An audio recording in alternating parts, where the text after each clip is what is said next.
Importantes recortes al gasto público. El paquete económico para 2017 ya fue entregado al Congreso para su análisis.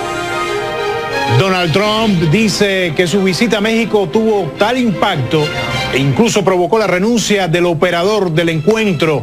Se refiere al exsecretario de Hacienda, Luis Videgaray, con quien dijo Trump habría hecho tratos maravillosos. Y Clinton y Trump intercambian críticas y cuestionamientos por sus propuestas para la seguridad nacional. Ambos se descalifican para ocupar el puesto de comandante en jefe.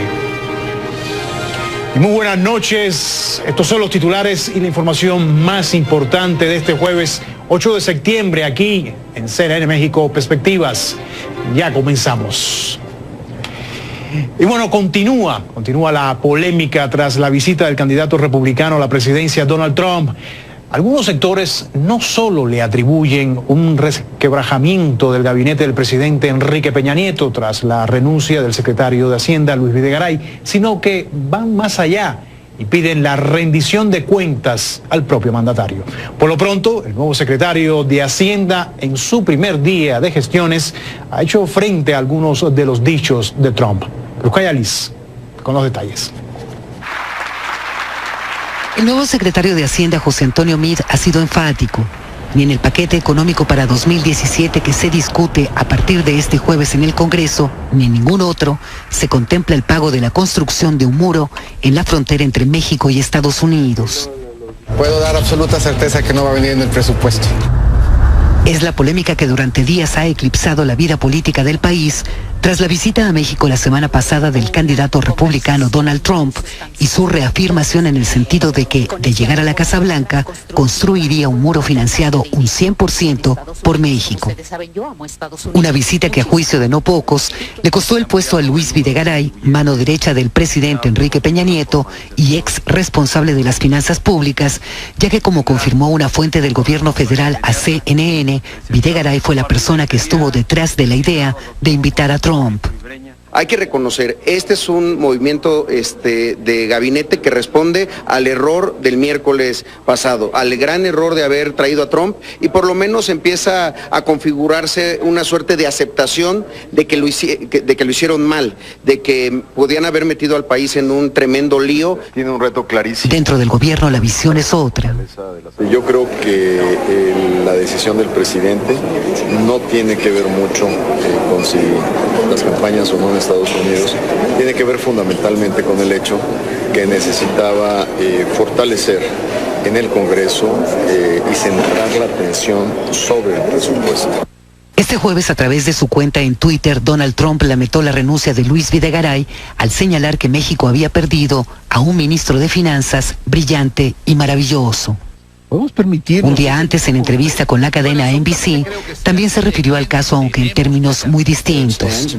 Hemos sido gravemente heridos por México, tanto en la frontera como llevándose todos nuestros empleos o un gran porcentaje de ellos. Y si te fijas en lo que pasó, mira las secuelas hoy. La gente que organizó el viaje a México ha sido forzada a salir del gobierno. Así de bien lo hicimos y así de bien tenemos que hacerlo.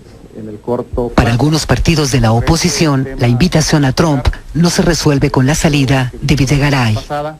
Creo que la presidencia de la República aún nos debe una explicación clara, puntual, de cuáles fueron las motivaciones de haber invitado a este señor y convertirse en una parte de la estrategia política de un precandidato norteamericano. Por ello, legisladores del Partido Acción Nacional han formulado una invitación al mandatario mexicano. Para que aclare al Senado los últimos acontecimientos en materia de política exterior, dijeron, así como otros temas nacionales. Cruz Cayeli, CNN, Ciudad de México.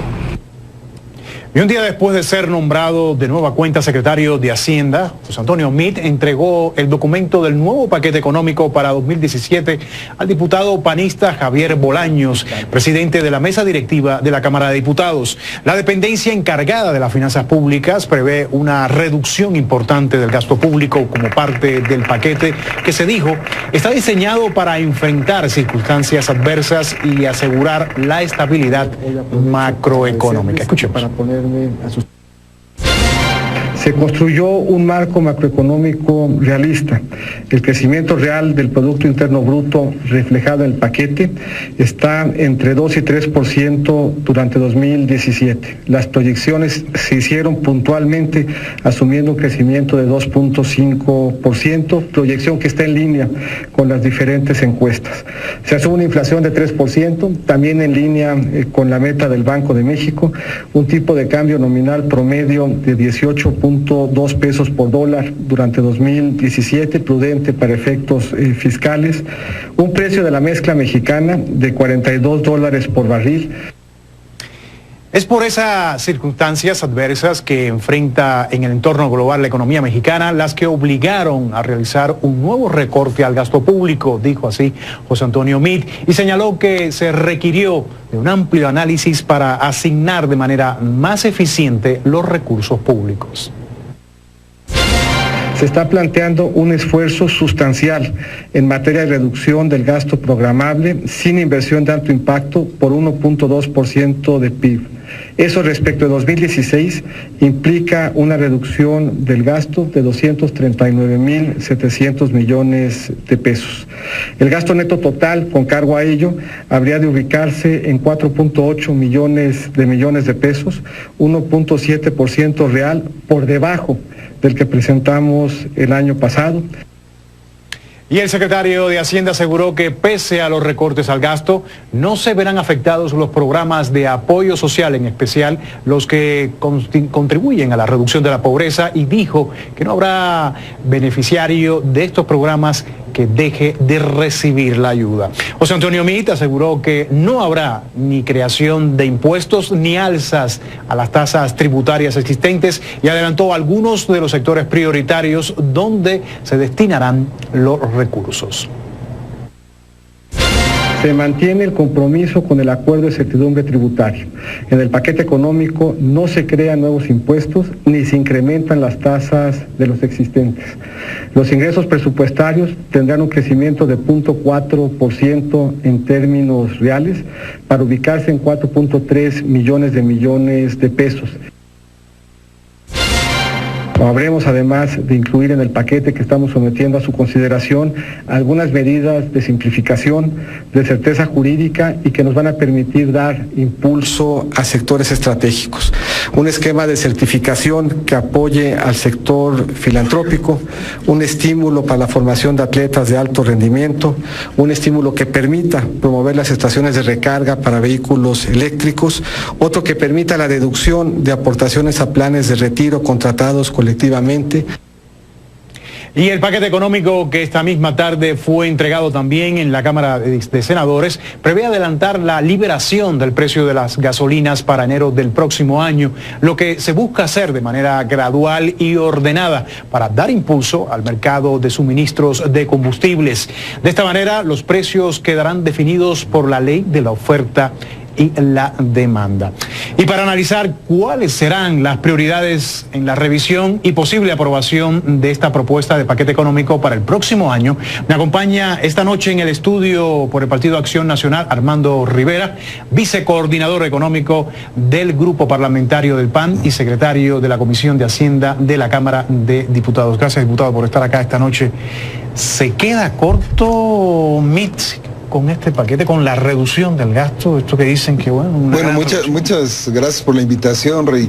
Y déjame decirte que no es Meade, porque Meade no preparó el paquete económico, él lo entrega, pero es un trabajo que hizo el doctor Videgaray con su equipo, y que en las próximas semanas, por supuesto que el secretario Meade tendrá oportunidad de sentarse con los diputados de los diferentes grupos parlamentarios a poder revisarlo puntualmente, como hemos dicho que lo vamos a hacer con mucha responsabilidad y en busca de un crecimiento económico, de buscar y reactivar la economía de México para generar los empleos que se están demandando. Ahora, pero vuelvo a la pregunta, ya sea Meade o Videgaray, ¿se quedaron cortos? Vamos, el gobierno se quedó corto en esta... Se queda corto, pero déjame explicarte un poquito el paquete económico. Trataré de hacerlo muy sencillo. El paquete económico lo podemos podemos equiparar con un libro que tiene 3 capítulos y que primero hay que leer el capítulo 1 antes que el 2 y el 2 antes que el 3. Y el primer capítulo tiene que ver con los criterios de política económica, quiere decir con la definición de las variables macroeconómicas. Y en la definición que entregan, por ejemplo, de tipo de cambio, por ejemplo, de crecimiento o de inflación, es poco creíble los números que nos están dando. Tipo de cambio nos dicen 18.2. No lo tenemos ahora, no lo hemos tenido durante el último año y no vemos que vayan a hacer algo diferente para poderlo lograr el 2017. La inflación 3, o la inflación el 3%. Entonces, si no nos ponemos de acuerdo en el capítulo 1, que impacta el capítulo 2, que es ley de ingresos, o sea, cuánto dinero va a captar el gobierno, que impacta en el tercer capítulo, es cómo va a gastar el dinero, pues lo que nos están entregando carece de toda veracidad. Y ahí es donde vamos a entrar en una discusión, porque ellos tratan de protegerse. Si le pones el número correcto, que deberá estar arriba de los 19 pesos promedio el año que entra el tipo de cambio, vas a tener mayores ingresos, pero también vas a tener mayores gastos por el pago de la deuda, ¿no? Entonces, tenemos que empezar a discutir con seriedad y hacer propuestas serias para reactivar la economía. No la estamos viendo los números que hoy presentaron. En el lado del ingreso, nos vamos al capítulo 2, que tenemos hasta el 20 de octubre para votarlo y poder seguir negociando en las próximas semanas, tanto con el grupo parlamentario del PRI como lo de sus partidos aliados, como con la Secretaría de Hacienda. Nos congratula que hay ingresos adicionales, 0.4 en términos reales, va a captar más ingresos. Nos preocupa porque no los va a captar por el precio del petróleo, porque el precio es menor, pero la capacidad de producción es mucho menor. Entonces no viene por ingresos petroleros, viene por ingresos tributarios, casi el 10% de ingreso, pero no vemos un programa para lograr ampliar la base tributaria. Exacto. Y entonces volvemos a lo mismo. Los mismos que pagamos impuestos vamos a seguir pagando, según sus estimaciones de Hacienda, un 10% más. Ahora, diputado, llegamos a un momento bastante crítico, usted lo ve bastante preocupante y me gustaría saber, ¿esto lo hizo el gobierno porque se dio cuenta de que la deuda ya estaba ya bastante, es un 50% en relación al PIB, sí, o porque ya las calificadoras le dijeron, o sea, ya hasta aquí, si no, lo que viene es negativo? Sí, Rey, pero espérame. Estamos hablando de finanzas públicas. Ahorita no hemos llegado al tema de finanzas públicas. Estamos hablando de la reforma fiscal. La tóxica reforma fiscal que le hemos denominado desde hace varios años, es esto, ¿no? La persecución, la mala cobro de impuestos, y tenemos que corregirlo. No hay incentivos a la inversión. Nosotros hemos propuesto disminuir el ISR para que haya inversión, haya aumento en la capacidad productiva, en la creación de riqueza y en la creación de empleos. Y eso tiene que ver con la reforma fiscal. El otro tema de las calificadoras tiene que ver con las finanzas públicas sanas. Y en este tema, por supuesto que corrigieron los precriterios. Al Congreso nos mandaron el mes de mayo los precriterios y no venía un superávit primario. Las calificadoras no nos modificaron la calificación, pero nos avisaron. Están en perspectiva negativa. Quiere decir que si no corriges las finanzas, te voy a bajar la calificación, con las consecuencias que eso implica, que es negativa para la economía de México. Y ahí se pusieron a correr. Y entonces modifican los precriterios hace 2-3 semanas y nos dicen, ya vamos a tener un superávit primario positivo de 0.2, 40 mil millones de pesos. Lo que hoy presenta el secretario Mitt, lo modificaron nuevamente a lo que nos entregaron hace 2 semanas. Ahora el superávit primario es de 0.4. Y la propuesta de Acción Nacional es sensata, es lograble y es para mantener la proporción de deuda contra el PIB, y hemos dicho que necesitamos tener un superávit de alrededor del 1.4, 1.5, que implica no 73 mil millones como viene hoy en el paquete económico de superávit, sino en el orden de los 270 a 300 mil millones de superávit. Eso no quiere decir disminución en el gasto. Eso tiene que ver con también la responsabilidad de manejar bien las finanzas, y la disminución en el gasto nos vuelve a preocupar. Es tan solo de un 1.7 menos lo que piensan gastar. Y después dices, ¿y en dónde? No lo van a dejar de gastar los gobernadores, en los gobiernos de los estados ni en los municipios, porque la ley marca que el ingreso participable, que es del tributario, va a crecer y les van a entregar más ingreso o más recurso para que gasten los gobiernos del estado y los municipios. Ahí no viene el problema. El problema viene en que tienen que darle más dinero por ley a los estados y municipios, tienen que pagar las deudas que son compromisos que no puedes eludir, y entonces ¿a qué le van a quitar? Al gobierno federal, a las secretarías, y ahí viene una propuesta de disminuir un 6.1, y ahí es donde nos tenemos que poner de acuerdo. Nosotros lo dijimos desde el año pasado cuando se revisó el paquete económico, que tenemos que gastar menos en gastos administrativos, bajar la nómina, bajar el gasto corriente. Y que ha venido aumentando. Ha aumentado terriblemente, y lo que hicieron el año pasado, y hoy vivimos las consecuencias de no lograr el crecimiento económico, es disminuir el gasto de inversión. Hoy, ¿qué van a hacer? Tienen tres opciones: disminuir el gasto corriente, bajar gasto en nómina, en gastos superfluos administrativos, que es el camino correcto, disminuir el gasto de inversión, que no fue correcto y lo hicieron el año pasado y esperemos que no lo hagan este año, o disminuir los programas sociales.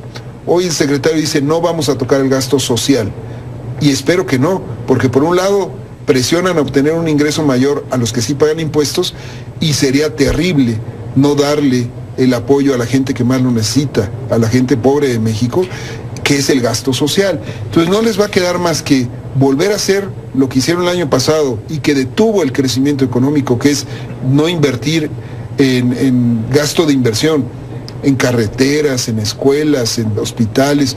Tuve el presupuesto que le tocó a la Secretaría de Comunicaciones y Transporte, que quitaron el 19% de la inversión en México, que tiene un efecto multiplicador en nuestra economía. Son clases básicas de economía 1 en la facultad. Entonces, no es que no sepan, es que no están orientados hacia dónde debe ir el manejo de la economía. Y yo espero que con la llegada del nuevo secretario podamos entender un poquito mejor y llegar a acuerdos en beneficio de México. Esto no se trata de partidos políticos, se trata de un bien superior que es México y su crecimiento. Pues vamos a ver, diputado, en los próximos días, y por supuesto hay que darle seguimiento a este tema tan importante, por supuesto porque esto empieza ahora, llega el análisis y después la aprobación. Muchas gracias por estar acá con nosotros esta noche. Muchísimas gracias, buenas noches. Y usted no se vaya, llega a México otro candidato presidencial.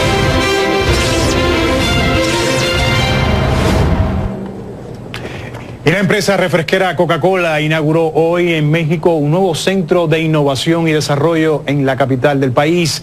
Al acto acudió el presidente de México, Enrique Peña Nieto, quien destacó que la estabilidad económica del país continúa atrayendo la inversión de capitales extranjeros y dijo que en su administración la cifra de este rubro alcanza ya los 120,000 millones de dólares. Peña Nieto destacó el plan de Coca-Cola para invertir 8,000 millones de dólares en México en el periodo comprendido entre 2014 y 2020, lo que permitirá afianzar la presencia de la compañía, que tiene en el país 90 años de existencia, y también millones de clientes, entre ellos el propio mandatario. Yo soy un consumidor de sus productos, un consumidor cotidiano. Les puedo decir que el presidente de la República toma Coca-Cola todos los días. Coca-Cola Light. Espero que eso sea una buena publicidad para los productos de ustedes, o no lo sé ya. Una no es ninguna, podría decir el mandatario, de su gusto por estas bebidas gaseosas, aunque su administración fijó un nuevo impuesto en las bebidas endulzadas con el propósito de desalentar su uso entre la población mexicana, una de las 3 mayores consumidoras de refrescos en el mundo. A los refrescos se les considera como uno de los factores principales en la tasa de incidencia de diabetes en México, en donde 11% de la población vive con esta enfermedad, asociada también a la alta prevalencia de obesidad en el país. 7 de cada 10 mexicanos y 3 de cada 10 niños en México padecen sobrepeso.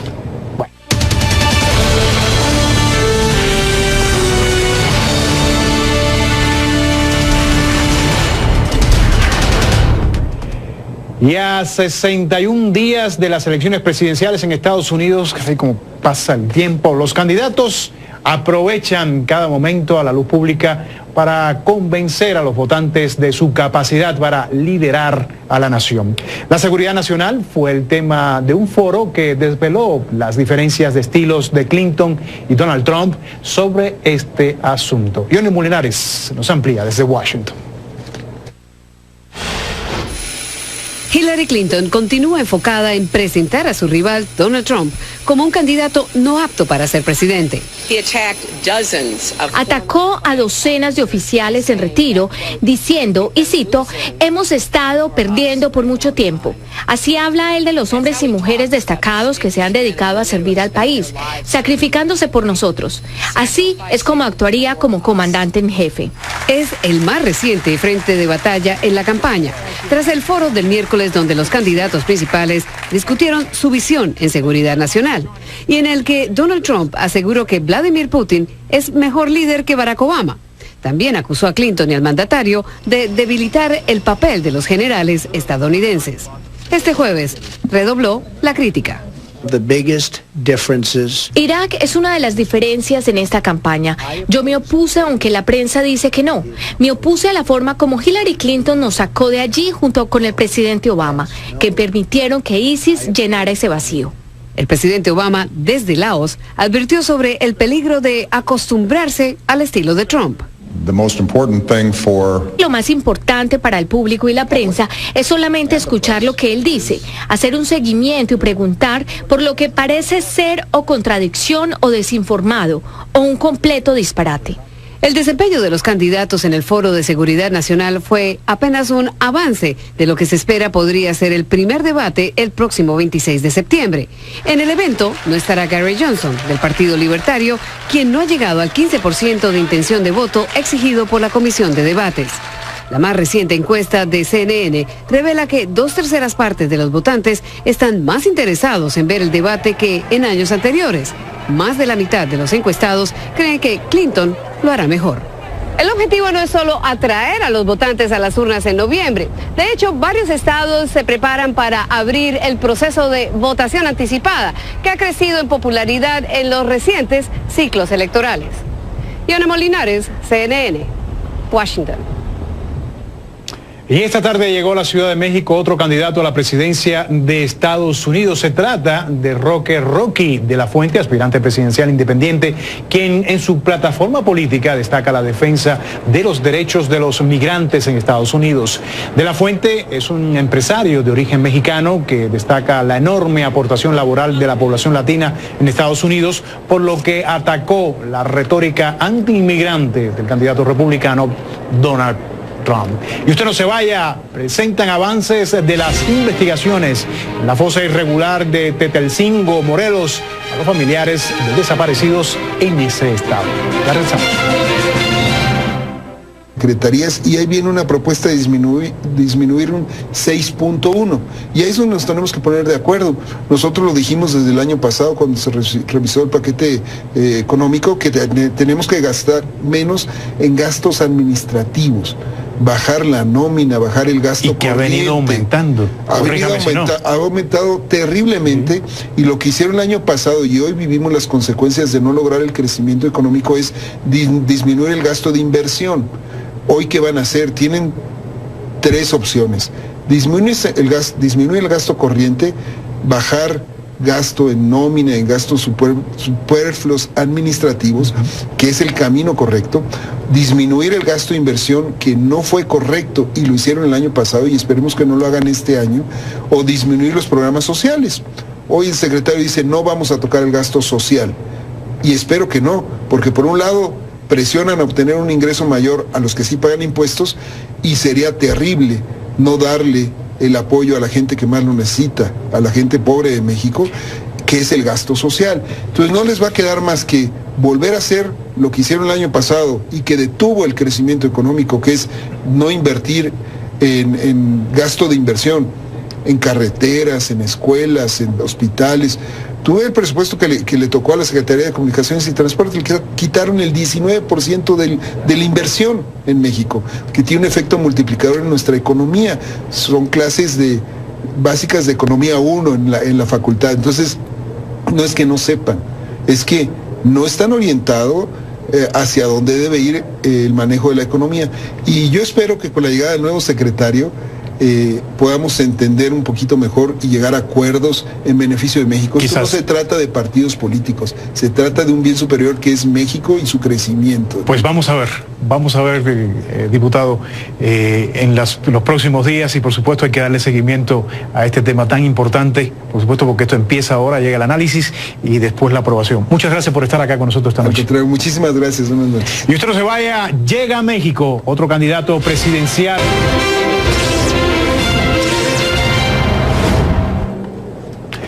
Y la empresa refresquera Coca-Cola inauguró hoy en México un nuevo centro de innovación y desarrollo en la capital del país.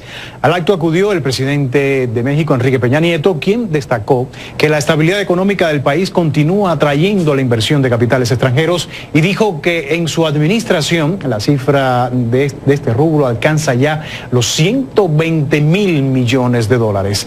Peña Nieto destacó el plan de Coca-Cola para invertir 8.000 millones de dólares en México en el periodo comprendido entre 2014 y 2020, lo que permitirá afianzar la presencia de la compañía que tiene en el país 90 años de existencia y también millones de clientes, entre ellos el propio mandatario. Yo soy un consumidor de sus productos, un consumidor cotidiano. Les puedo decir que el presidente de la República toma Coca-Cola todos los días. Coca-Cola Light. Espero que eso sea una buena publicidad para los productos de ustedes, o no lo sé ya.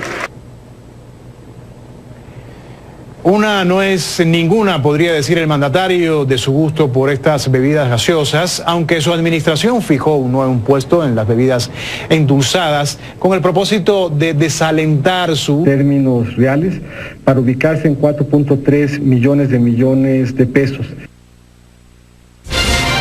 Habremos además de incluir en el paquete que estamos sometiendo a su consideración algunas medidas de simplificación, de certeza jurídica y que nos van a permitir dar impulso a sectores estratégicos.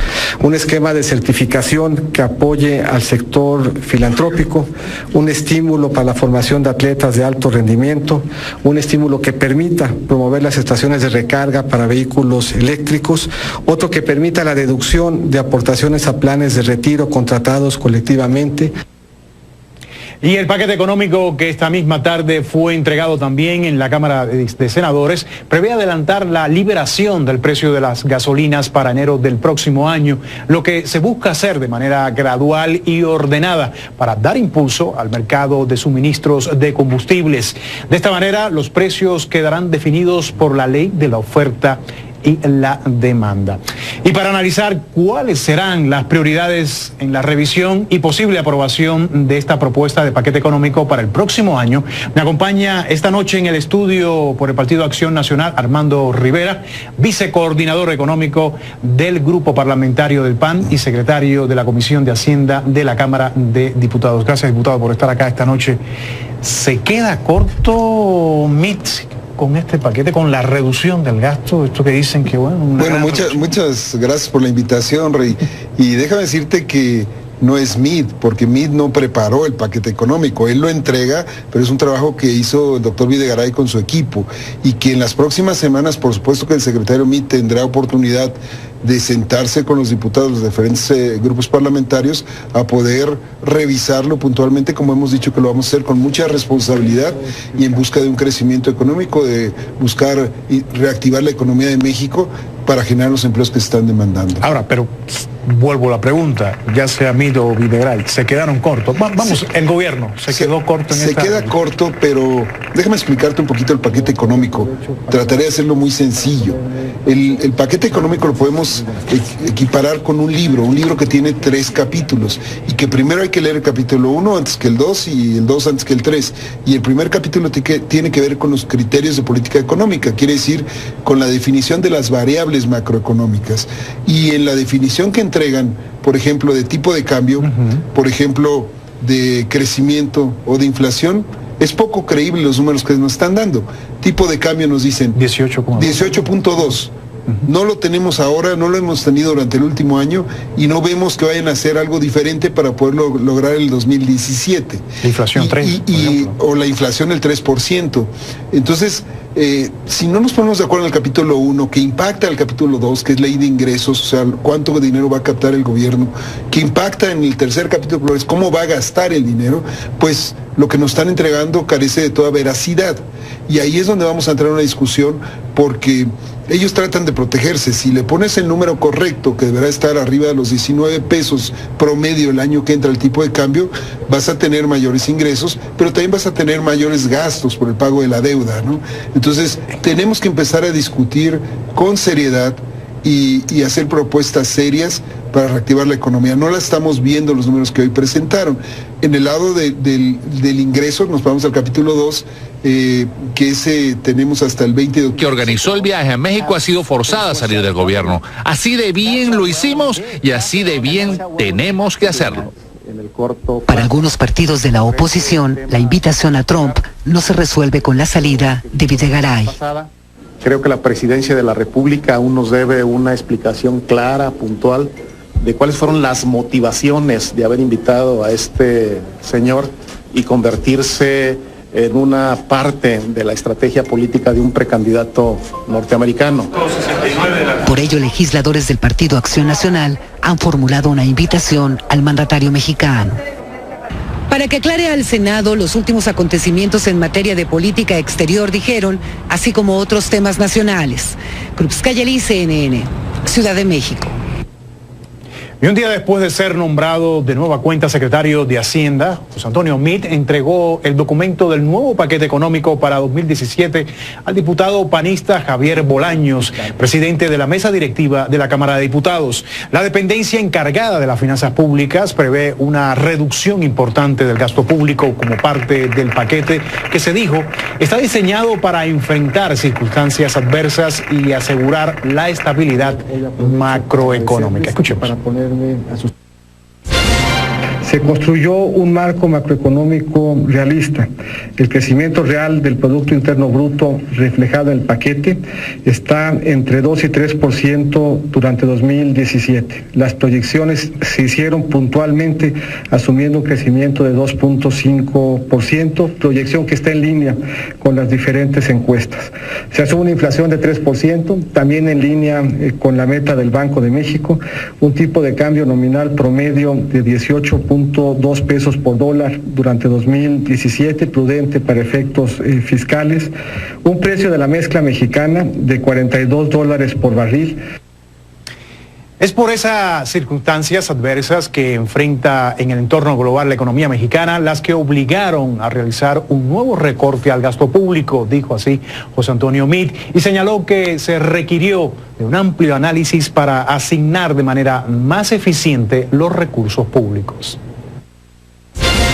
Se está planteando un esfuerzo sustancial en materia de reducción del gasto programable sin inversión de alto impacto por 1.2% de PIB. Eso respecto de 2016 implica una reducción del gasto de 239.700 millones de pesos. El gasto neto total con cargo a ello habría de ubicarse en 4.8 millones de pesos, 1.7% real por debajo del que presentamos el año pasado. Y el secretario de Hacienda aseguró que pese a los recortes al gasto, no se verán afectados los programas de apoyo social, en especial los que contribuyen a la reducción de la pobreza, y dijo que no habrá beneficiario de estos programas que deje de recibir la ayuda. José Antonio Meade aseguró que no habrá ni creación de impuestos ni alzas a las tasas tributarias existentes y adelantó algunos de los sectores prioritarios donde se destinarán los recursos. Se mantiene el compromiso con el acuerdo de certidumbre tributaria. En el paquete económico no se crean nuevos impuestos ni se incrementan las tasas de los existentes. Los ingresos presupuestarios tendrán un crecimiento de 0.4% en